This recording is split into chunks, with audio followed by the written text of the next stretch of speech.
Your blood was shed for me.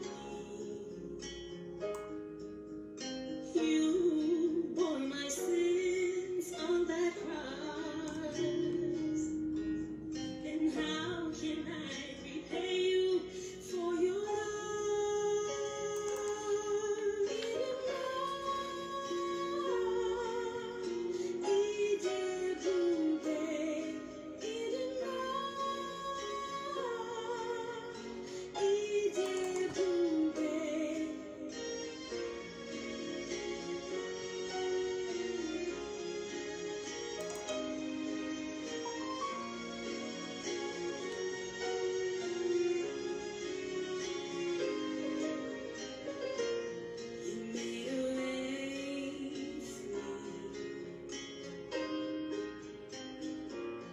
You made the blind to see,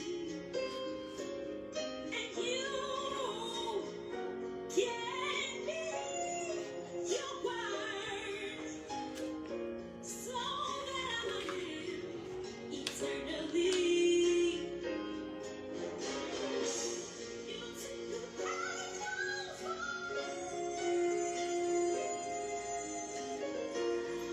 I say thank you for the love you've shown to me.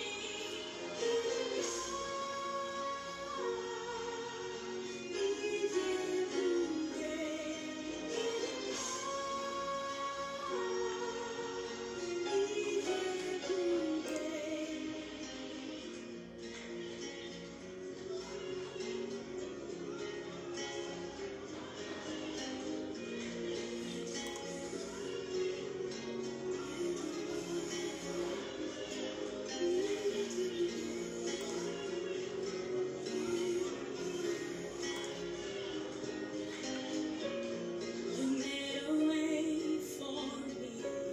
You are the way, the truth, and the life. You are mighty God.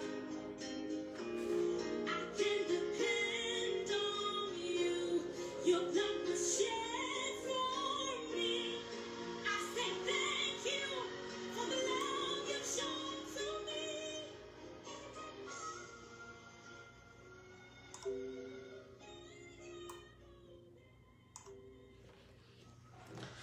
Graça e paz, amados em Cristo Jesus. Mais uma vez, estamos aqui hoje para partilharmos uma palavra, um ensino sobre o livro de Gênesis. Nós hoje queremos falar do livro de Gênesis capítulo 1 e o capítulo 2. Este livro tem suscitado várias controvérsias e questionamento pela forma como o livro está escrito. Não é uma forma muito, como assim dizer, coerente humanamente falando, mas foi a forma em que Deus, na verdade, escolheu. Nós não estamos aqui para fazer correção do livro, nós não estamos aqui para acrescentar, mas nós queremos aqui trazer uma forma humanamente compreensível de entendermos o livro. Estamos a falar do capítulo 1 e do capítulo 2. Então, vamos lá nessa senda, vamos seguir juntos. Eu queria chamar isso de narração humanamente compreensiva do livro de Gênesis. Então, nós sabemos que o livro de Gênesis começa logo com o capítulo 1. Deixa eu baixar aqui.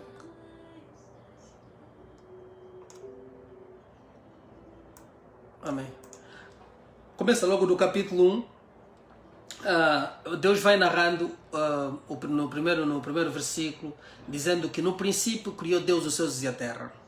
Só esta questão da narração que no princípio Deus criou os céus e a terra, surgem várias teorias, várias escolas de pensamento com relação a esse versículo. Mas na verdade o que nós podemos perceber aqui, o que é literal, é que Deus diz que Ele no princípio criou os céus e a terra. E depois Ele começa no versículo 1, no versículo 2, a descrever a criação. Ele explica que Ele criou primeiro os céus e a terra. Explica como é que Ele criou. Eu acho que essa é a forma mais correta. Mas porque surgem alguns versículos proféticos e também a passagem como de Pedro, e também de Judas com relação a um possível enquadramento da caída de Satanás, para nós poder enquadrarmos no livro. Isto é que vai criando muitas teorias. Mas se olharmos bem, neste princípio da criação dos céus e a terra, é bem provável que Satanás já existia. É bem provável que Satanás já existia. Porque aqui Deus está a contar apenas a história da criação dos céus que é da terra e da própria terra. Mas Deus não conta a criação dos próprios céus. Os céus onde habita Deus. Nós não temos uma narrativa de como Ele criou. Aparecem algumas expressões nos livros de Salmos e dos profetas que vai dando aquilo que se diz em inglês, algum glimpse de alguma informação, mas não temos a informação exata. Mas como a Bíblia Sagrada também diz que aquilo que é revelado é para os homens e o que não foi revelado é para Deus, então vamos deixar isso para Deus, porque Deus deu-nos a partir do livro de Gênesis e vamos compreender. Talvez fazer algum enquadramento que a caída de Satanás tenha acontecido muito antes dessa criação. Porque se Deus, ao fazer o homem, é o homem que ele quer dar toda a glória, aliás, é o homem, a criação que ele mais ama, então acredito que tenha sido nesta senda que o Satanás já tinha caído e Deus vem criar os céus e a terra a fazer o homem, porque já esta criatura já tinha se desviado, já tinha se apostatado. Então vamos lá ver. No versículo 2, Deus fala 2 ao 4, até o 5, Deus é onde Ele cria a luz, as trevas, separa a luz das trevas, e vimos que houve tarde e manhã no primeiro dia, no versículo 5. Eu estou a correr porque a colocação da coerência vai ser ler mais à frente, então não quero ler os capítulos todos para não levar muito tempo. Então, a partir do versículo 6 até o versículo 8, foi o segundo dia da criação, na qual Deus fez o firmamento e separou as águas, tudo mais. Do versículo 9, estamos no segundo dia, no versículo 9 até o versículo 13, foi o terceiro dia, e houve a criação das espécies e tudo mais. No versículo 14 até o versículo, até o versículo 19, foi na verdade o quarto dia, amém? E então no versículo de 20 ao versículo 23 foi o quinto dia, ok?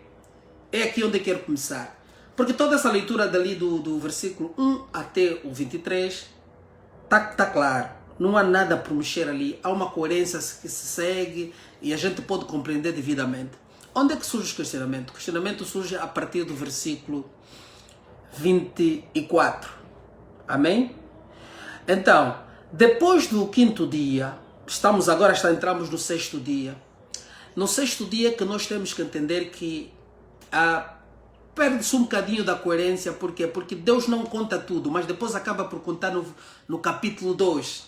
É exatamente o que a gente fez. Nós retiramos os trechos que estão no capítulo 2 e colocamos no capítulo 1 para nós podermos compreender como realmente as coisas aconteceram. Vamos lá ver. Ok, então eu quero que você preste atenção. Gênesis capítulo 1, versículo 24. Disse também Deus: produz a terra seres viventes conforme a sua espécie, animais domésticos, répteis e animais selvagens segundo a sua espécie, e assim se fez. Vimos aqui que no 24 Deus está a dizer que produz a terra seres viventes, animais domésticos, répteis e animais selvagens, e segundo a sua espécie, e assim se fez. Está aqui claro que Deus está a dizer que Ele criou e assim se fez. Amém? Então, no versículo 25 diz: e fez Deus os animais selvagens segundo a sua espécie, e os animais domésticos conforme a sua espécie, e todos os répteis da terra conforme a sua espécie, e viu Deus que isso era bom. No versículo ele continua, disse Deus que isso era bom. Mas no entanto, se nós continuamos a ler sem colocarmos aqui alguma informação que está a faltar, vai ficar sem coerência. Olha bem, nós paramos no versículo 25. Então, o que é que eu aconselho a fazer? Eu aconselho a ir buscar no Gênesis, porque no capítulo 2 tem o versículo 5 e o versículo 6 que precisam ser adicionados a seguir ao versículo 25. Como é que ficaria? Então, nesse caso, ficaria assim. Ficaria. Tudo era... Deus viu que isso era bom. Então, colocamos agora a seguir, para nós entendermos, o Gênesis capítulo 2, versículo 5 até 6. Não havia ainda nenhuma planta do campo, da terra, pois ainda nenhuma erva do campo havia brotado, porque o Senhor Deus não fizera chover sobre a terra, e também não havia homem para lavrar o solo. Versículo 6. Mas uma neblina subia da terra e regava toda a espécie, toda a superfície do solo. Então, do solo, o que é que estamos a ver aqui? Estamos a ver a dúvida que suscita nesse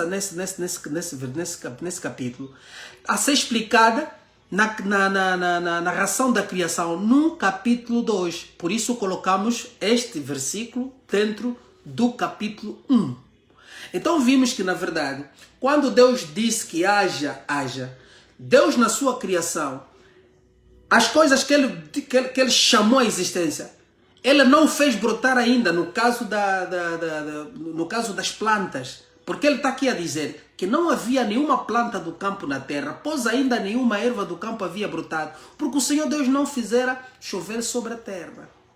Apesar de Deus ter dito, haja, que ele disse, haja as plantas, ainda não havia brotado. Por quê? Porque temos que entender que o apóstolo Paulo descreve nas suas epístolas. Ele diz que Deus chamou à existência as coisas que não existem como se existissem. Quer dizer, se Deus disser... Recorda-se também que Deus disse ao homem, certamente morrerás. Mas o homem não experimentou a morte logo.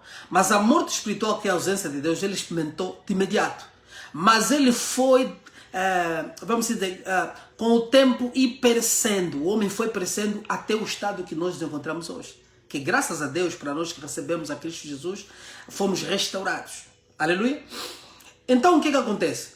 Deus disse, mas na realidade não se criou tudo, porque ele depois vai chamar essas coisas para ele. Ele já lançou a semente, porque a palavra de Deus é semente, ele disse que haja, mas na verdade, no caso daqui das plantas, não brotaram, porque Deus ainda não tinha colocado o homem. Quer dizer, nós sabemos que Deus é dono de toda a ciência e sabedoria. Então, vem aqui algo que faz sentido. Deus não podia fazer brotar o campo sem que o homem aí estivesse para lavrar o solo. Mas vamos ver. Então, voltamos. Quer dizer que, entre o versículo 25 e o versículo 26, entra o capítulo Gênesis 2, 5 e 6 para completar. Espero que estão a me seguir. Ok. Então vamos continuar agora voltamos ao... Saímos, já colocamos, já inserimos o versículo... já inserimos o versículo 5 e 6 do capítulo 2. Vamos voltar a dar continuidade com o capítulo 1 e versículo 26. Também disse Deus... Façamos o homem, depois dele ter narrado aquilo, ele diz, façamos o homem, a nossa imagem, conforme a nossa semelhança, tem ele domínio sobre os peixes do mar, sobre as aves do céu, e sobre os animais domésticos, sobre a terra e sobre todos os répteis que rastejam na terra. Amém? Então Deus aqui diz que vai fazer o homem. Mas então, o que aconteceu depois disso? Há um vácuo. Há um vácuo que tem que ser preenchido. Nós não podemos ir ler já o 27. O 27 tem que ser preenchido. Então vamos buscar agora, ok? Vê bem, vamos tirar a história de narração a partir do Gênesis 7. Vamos inserir a seguir ao versículo 26. Vamos inserir Gênesis 7, 22. Amém? Gênesis 2, 7 a 22. Esta parte do Gênesis capítulo 2, versículo 7 até 22, faz parte do versículo 26 do capítulo 1. Então, como é que ficaria? Depois de Deus ter dito isso, vê que vamos ter que dar a ênfase, vê o que fica. Fica assim. Então formou o Senhor, depois dele ter dito que vamos fazer, formou o Senhor ao homem do pó da terra e soprou nas suas narinas o fôlego de vida, e o homem passou a ser alma vivente.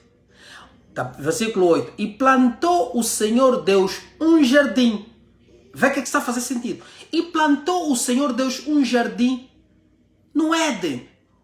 O jardim que se chama do Éden foi plantado numa zona chamada Éden. O jardim, Deus plantou um jardim na zona chamada Éden, nessa localidade. Éden é ali onde Deus colocou o jardim. E aqui dá a explicação de onde seria esse jardim. Na direção do Oriente, e pôs nele o homem que havia formado. Como formou o homem? Deus plantou um jardim para colocar o homem dentro deste jardim. Aleluia. Versículo 9. Estamos quase a terminar. Agora vê, faz sentido a nossa leitura. Do sol fez o Senhor Deus brotar toda sorte de árvores, agradáveis à vista, de boas para alimento, também a árvore da vida, e no meio do jardim a árvore do conhecimento do bem e do mal. Versículo 10. E saía um rio do Éden o rio do Éden para regar o jardim dali, dividia repartindo-se em 4 braços. Versículo 11. O primeiro chama-se Pison, é o que rodeia a terra de Avilá, onde há ouro. 12. O ouro dessa terra é bom, também se encontram lá o bedélio, a pedra de onix. 13. O segundo chama-se Gion, e é onde circunda a terra de Ocuxi. 14. O nome do terceiro é Tigre, e que corre pelo oriente a Síria, e quarto é Eufrates. 15. Tomou, pois, o Senhor Deus ao homem e o colocou no jardim do Éden para cultivar e guardar. Vê se não está a fazer sentido. Amém? Mas ele no princípio ele já disse que formou o homem e colocou no jardim. Mas aqui, agora descreve como é que ele colocou no jardim. O que é que nós estamos a observar aqui? Nós estamos a observar vamos dizer, um padrão de escrita de Deus. Como é que Deus descreve as coisas? Ele fala do que tem que ser feito, depois ele desenvolve. É como se dá o tema e dá o desenvolvimento depois. Amém? Então é um padrão de escrita de Deus. Isso vai ajudar, se você está a seguir, como vamos entrar depois do estudo de escatologia, tudo isso estamos aqui a falar. Quando lemos o livro de Gênesis, vai fazer sentido. O livro de Apocalipse vai fazer sentido. Aleluia. 15. Pois, já lemos o 15. 16. O Senhor deu-lhe esta ordem. Deu a quem? A Adão sozinho. A Eva não estava. Mas entende. Deu-lhe esta ordem. De toda árvore do jardim comerás livremente, mas da árvore do conhecimento do bem e do mal não comerás, porque no dia que comeres dela, certamente morrerás. A Eva não estava. 18.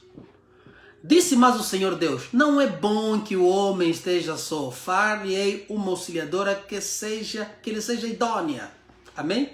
Havendo, pois, o Senhor Deus formado da terra todos os animais do campo, as aves do céu, trouxe ao homem para ver o que ele o chamaria. E o nome que o homem desse a todos os seres viventes, esse seria o nome deles. 20. Deu o nome o homem a todos os animais domésticos, às aves do céu e a todos os animais selváticos. Para o homem, todavia, não se achava uma auxiliadora que lhe fosse idônea. Então o Senhor Deus fez cair pesado sono sobre o homem, e este adormeceu, tomou uma das suas costelas e fechou o lugar com carne. E a esta costela, que o Senhor Deus tomara ao homem, transformou em uma mulher e a trouxe. Aqui está a resposta de muito dos questionamentos que muitos amados têm. Ele pegou nessa costela e trouxe ao homem, a mulher já formada. Agora, o que é que se segue? Como é que Adão profetiza? Adão não profetiza sem antes ele ouvir isto que Deus vai dizer a seguir. Agora vamos entrar. Aqui terminamos o Gênesis capítulo 2, mas lemos do 7 a 22. Aqui terminamos o versículo 22, que Deus trouxe a mulher. Agora vamos voltar ao Gênesis capítulo 1, versículo 27, para terminarmos. Vamos lá ver. Criou Deus, pois, o homem, assim faz sentido. Criou, pois, Deus o homem, a sua imagem, a sua semelhança, Deus os criou. Homem e mulher os criou. Aleluia. Acho que li mal até. Deus os criou. Agora vamos lá ver assim o que ele diz. No 28. E Deus abençoou-lhe. Vê, aqui Deus está a fazer o casamento. Deus fez a Eva e trouxe Adão. E Deus faz o casamento. Deus diz. E Deus os abençoou e lhes disse.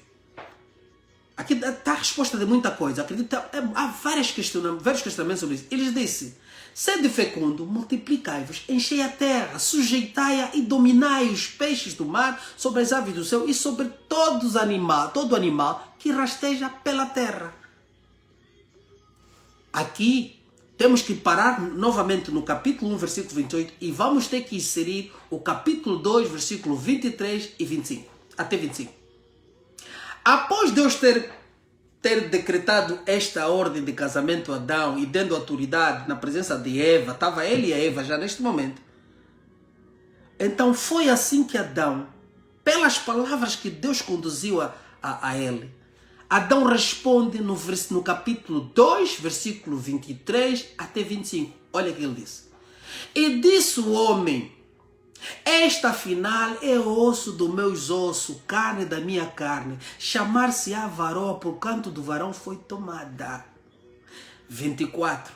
Por isso deixa o homem pai e mãe e une a uma mulher, tornando-se os dois uma só carne. 25. Ora, um e o outro, o homem e a mulher, estavam nus e não se envergonhavam. Voltamos ao capítulo 1, versículo 28, para terminarmos até 31 de Gênesis. Vimos que inserimos do capítulo 2, do versículo 23 e 25 nesse momento aqui. E agora voltamos ao capítulo 1, versículo 29, estamos a narrar a compreensão dessa história. E disse Deus: eis que vos tenho dado agora, na presença de Eva, vai dar continuidade à autoridade que está a dar. Eis que tenho-vos dado as ervas, as ervas que dão semente e que acham na superfície de toda a terra, e todas as árvores em que há fruto, que dê semente, e isto vos será para mantimento. Estamos a ver aqui uma dieta vegetariana, né? No princípio, para o homem. Versículo 30. E a todos os animais da terra, e a todas as aves do céu, e a todos os répteis da terra, em que há fôlego de vida, toda a erva verde será para mantimento, e assim se fez. Quer dizer, tanto o homem como os animais só comiam erva, só comiam verduras. Amém? 31. Viu Deus que tudo o que fizera, e viu Deus tudo quanto fizera, e eis que era bom. Houve tarde e manhã no sexto dia. Assim lê-se essa parte do livro de Gênesis, a partir do capítulo 1 a 25. A partir do capítulo 1, versículo 25, há uma alteração que tem que haver, há uma inserção de dados do capítulo 2 para poder a narrativa ser compreensível ao homem e tirar todas as dúvidas que muitos de nós tínhamos. Então, vamos lá. Terminando o 31, com toda a inserção de informação que estava no capítulo 2, então encerramos o capítulo 1, na verdade. Agora, o que resta do capítulo 2? O capítulo 2, na verdade, na forma compreensível, ele só tem, o capítulo 2 tem o versículo 1 até 4 e termina aí. Vamos lá ler, o que é que diz? Gênesis capítulo 2, versículo 1 até 4. Porque toda a informação, o resto que estava ali, pertence ao capítulo 1. Toda a informação a seguir do versículo 5, a seguir do versículo 4 de Gênesis 2, pertence ao capítulo 1. Se nós inserirmos conforme foi inserido, ali a compreensão, as dúvidas acabam. Vamos lá ler o que resta apenas do capítulo 2. O capítulo 2 fica assim.